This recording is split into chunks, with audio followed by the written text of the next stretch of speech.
Howdy, everybody. Happy Vlogmas. Just hanging out, watching some Christmas specials on TV. Uh, didn't barely uploaded today, and didn't upload yesterday because I've spent the last 48 hours with various people, uh, interacting with other folks. I got to talk to my family on the phone today. I also had a great time playing D&D with my group over Zoom, actually Discord. And yesterday, Brad and I recorded a new episode of the podcast. We record them in advance, so we just now recorded the Christmas special episode that'll be going up, I think, the week of Christmas, if not the week before. I don't remember exactly how we worked it out, but that will be going up soon. I'm really excited for you guys to hear it. It was a really awesome episode. Uh, Ended up surprising me a lot. A lot. Ended up surprising me quite a lot. And we're planning on adding some new features in the new year, like we're hoping to get more guests on the show. When I say more, meaning that we have not had any guests, but the previous version of the podcast that Brad used to have with another guy named Brendan Jesus. Hey, Brendan, if you're watching this, um, they had um, guests on quite a lot of the time. In fact, I was a guest on the older version of the podcast before becoming the new co-host. So we're hoping to reestablish that feature so that way we're not the only ones picking the movies. Other people can come in, and because part of the appeal of the podcast, we hope, aside from just like talking about odd movies, is that we fully believe that like every movie is somebody's favorite.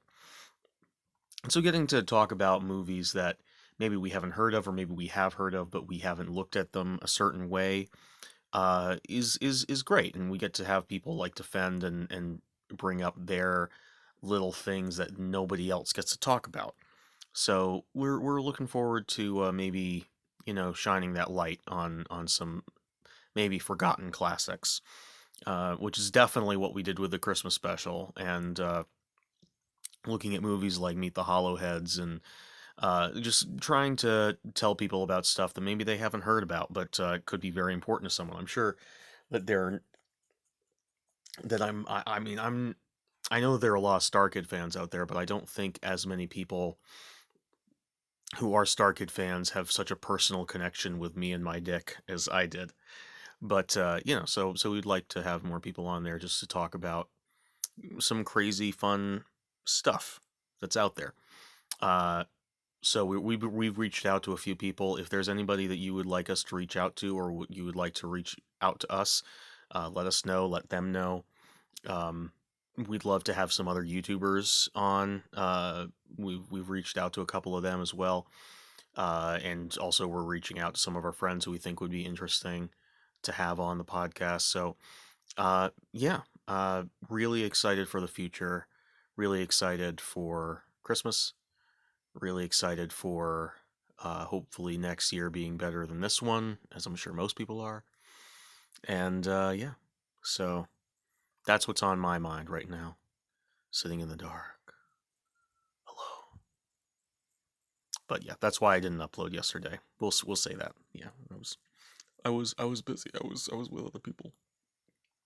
Oh, and I just saw Happiest Season finally. It was great. It was not my favorite Christmas movie ever. It it's a rom com. It's every once in a while you get a really great rom com, just like every once in a while you get a really great action movie, but most of them are pretty okay. And that was what Happiest Season was. However, uh, the message of the film made it worth it, like absolutely worth seeing. And like the writing and the performances were just fine, but like the message of the film was fantastic. And the speech by, I forget his first name, Eugene Levy's son, Dan Levy, I think. I'm not sure, but he's a great actor and he's absolutely hilarious in this. I just started watching Schitt's Creek like a couple weeks ago, and he's fantastic in that. He's fantastic in this, and he has a speech which absolutely made me cry. Like I'm not even ashamed to admit it. It made me cry. And Yeah, it's just a beautiful little film. Not the best, but it, like all great Christmas movies, it had a poignant and important message. I think that there's a higher bar for good in Christmas movies for me than there is for Halloween movies. Like Halloween movies can be any old horror film, and there's a lot of fun directions you can go with that. You can have it be like a really crap movie but still be fun, but Christmas is about more than just fun for me, as especially as a Christian, obviously, but just in general, it's about redemption, it's about rebirth, it's about Christ, it's about the battle between good and evil, it's about all of these important things. So that's why the best Christmas movies for me are the ones that really, or the best Christmas stories, I should say, are the ones that really like get inside you and say something to you. Like It's a Wonderful Life, and especially A Christmas Carol, and of course the greatest story ever told, The Birth of Jesus. Um, and I'm sure that there are more because I have like 50 Christmas movies, and of course there are some that are they're just fun. I would even put like the original Grinch story in there as being m- as being poignant in a much simpler way, but still poignant, definitely. And I think and Happiest Season had that. It had that message to it about families and standing by your children. And yeah,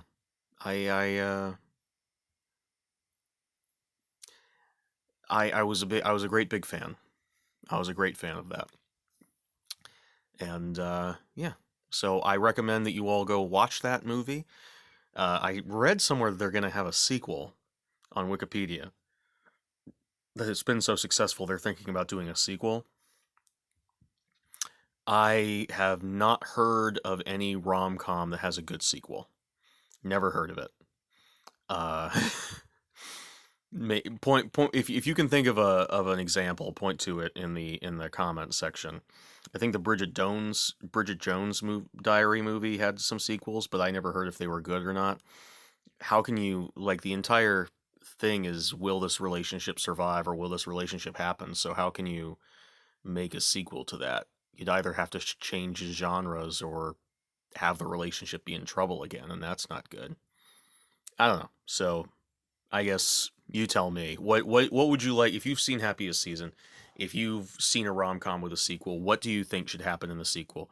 And don't put, and I know so many people who have seen the movie are going to say Kristen Stewart gets with Aubrey Plaza. Uh, yeah, I see why you would say I heard that before watching the movie, and now having seen the movie, I get it. But try and be a little bit more creative than that. Try and come up with a direction they might actually go in. Like, what would make a good sequel to this? Not just she gets with Aubrey Plaza. Like, where would this go? Um, now I'm quality controlling people's comments. That's I barely quality control these videos. Comment whatever you want. I'm not here to to to police you. All right, I'm gonna go back to watching TV, and hope you're all having a great night. Good night.